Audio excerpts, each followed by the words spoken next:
అద్వైత పంచరత్నంలో ఆఖరి శ్లోకం.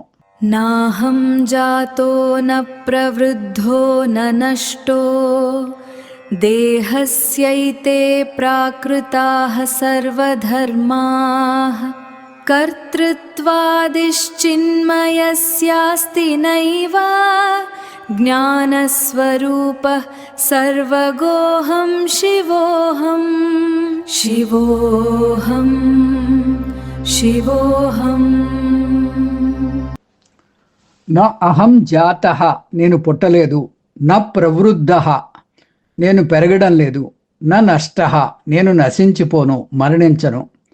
ఏతే సర్వధర్మాః ఈ ధర్మాలన్నీ అంటే పుట్టడం, పెరగడం, మరణించడం, దేహస్య ప్రాకృతాః శరీరానికి సంబంధించిన సహజ గుణాలు, చిన్మయస్య చైతన్య స్వరూపుణ్ణైన నాకు కర్తృత్వ ఆదిహి నయేవ అస్తి కర్తృత్వం వంటివి లేవు, నేను చేస్తున్నాను అనే భావం లేదు. జ్ఞానస్వరూప జ్ఞానమే స్వరూపంగా కలవాడను. సర్వగా అహం అంతటా నిండి ఉన్నవాడను. శివ అహమస్మి నేను శివుడను.